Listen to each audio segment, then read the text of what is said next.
12 takes place in the courtroom. And this is a really interesting ending because what it allows for the reader to do is to weigh the facts before us and to see all of the witnesses, to be able to put the whole case in front of us, so to speak.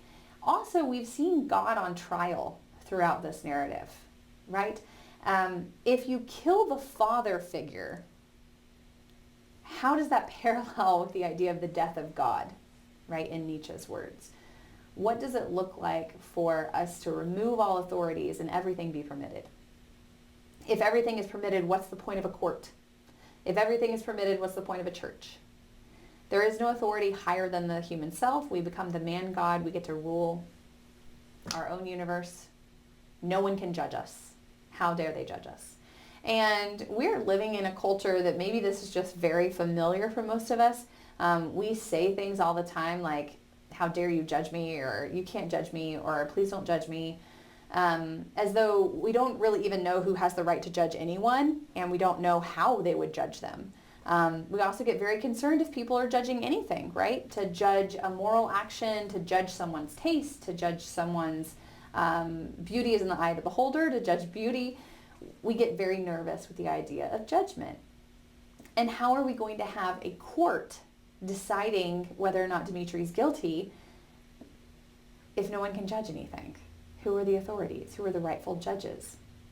We also have had God be judged by Yvonne, and God is on trial by Yvonne. The Grand Inquisitor inquires about whether or not to hang Jesus, to burn him at the stake.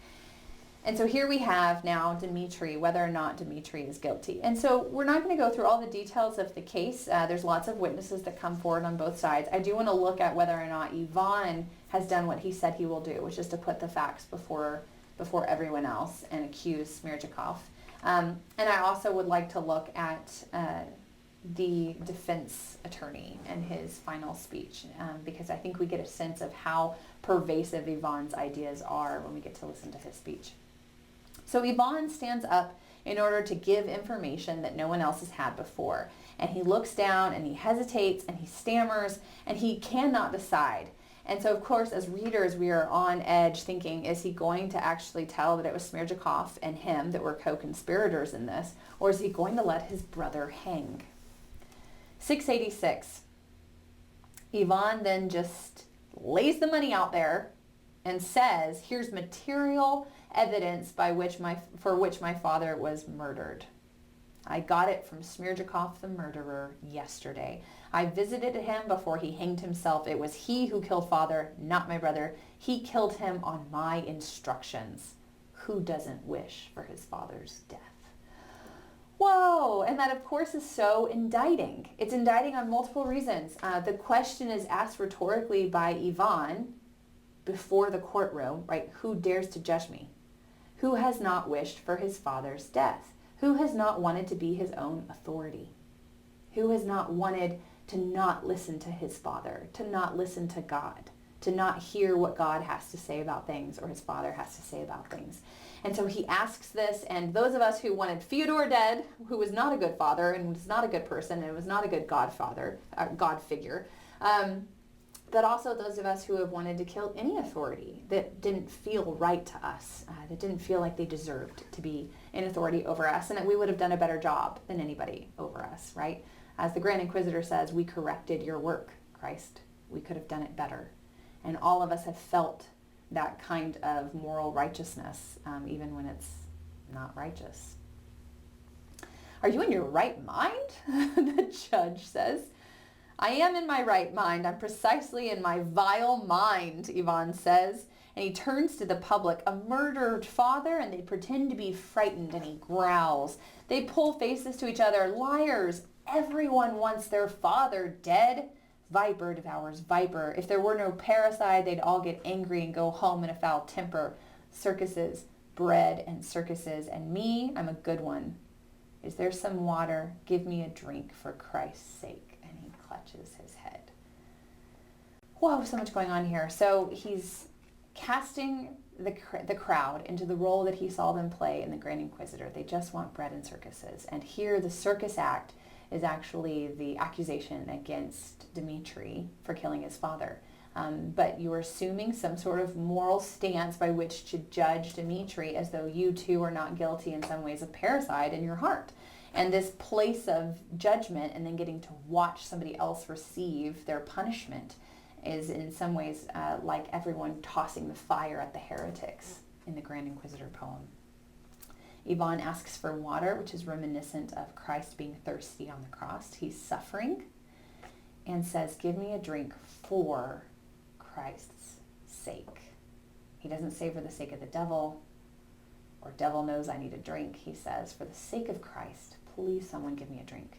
Please someone put a pillow under Dmitri's head. Please someone give Alyosha a little onion and get him out of Grushenka's house. And here, no one gives Yvonne a drink. Instead, they carry him away, and he's shrieking and crying about the devil, the wretched, paltry devil. Take me instead of Dmitri. He ends in this kind of sickness, so we don't really know whether or not he's redeemable. There's much to be debated on that, but that's how we end with Yvonne Karamazov. So,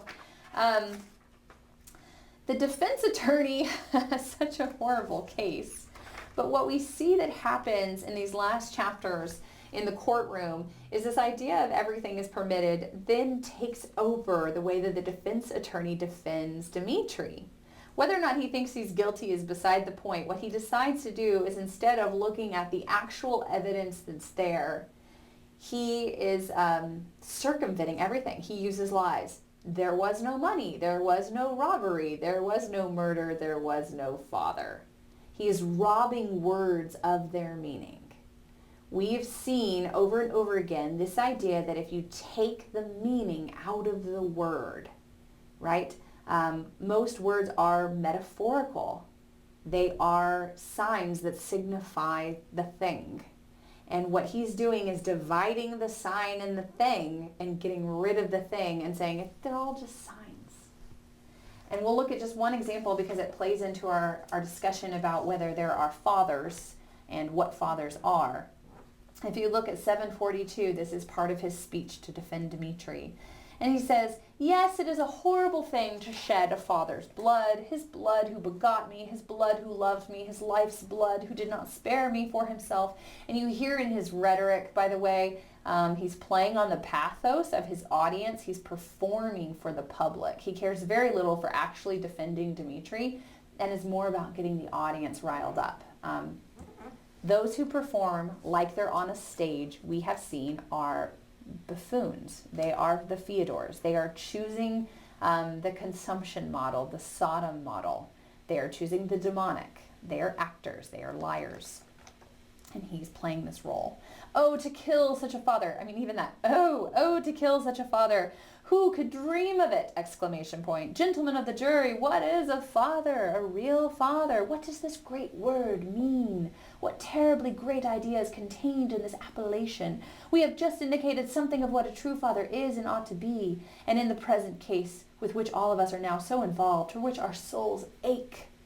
In the present case, repetitive, the father, the late Fyodor Pavlovich Karamazov, in no way fitted the idea of a father that has just spoken to our hearts, and that is a calamity. What he's done is judge that Fyodor was not a father, and therefore to kill a father, it didn't happen, because Fyodor was not a father. And he tries to use the words of the scripture, the crucified lover of mankind. So here he's taken this exalted form of Christ, as we've seen Kolya do, as we've seen Yvan do, as we've seen Rakitin do, this lover of mankind, this humane figure. And as he's going to the cross, the crucified lover says, I am the good shepherd who giveth his life for the sheep, so that not one will be destroyed. Let us too not destroy a human soul. Such a father as the murdered old Karamazov cannot and does not deserve to be called a father, and love for a father that is not justified by the father is an absurdity and an impossibility. And this is the question that the novel leaves hanging, right? Are we complicit? Are we all deserving of death? Are we responsible for all? Are we guilty of all? Are we judged on our merits? right? Must we deserve love in order to receive love? Well, if all of us are guilty, then none of us deserve love. All of us deserve death. All of us deserve to be destroyed. And then we can truly be grateful in the way that Alyosha and Dmitri have learned by all that we receive, right? That we receive it from Christ's sake, for Christ's sake.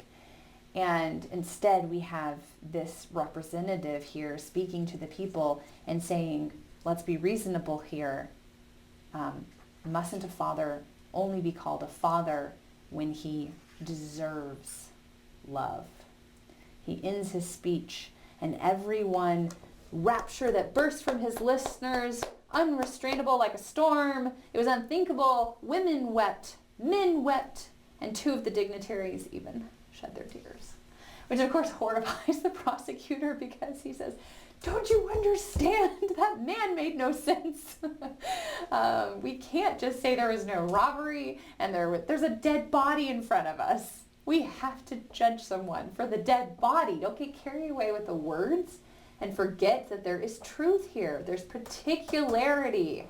We are still dealing with things that are true, that can be judged and assessed.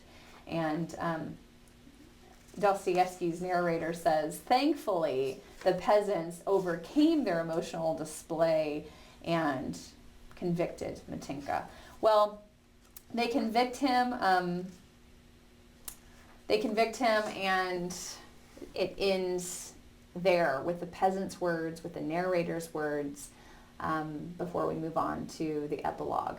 But at least as far as the action of the novel, it ends with the persecution of the one who killed or caused the tragic death of Fyodor. So we began the story by saying that the story is all going to be about the tragic death that happened 13 years ago of Fyodor Karamazov, and we end the story by saying Matinka is guilty, so say the peasants who are writing this whole story.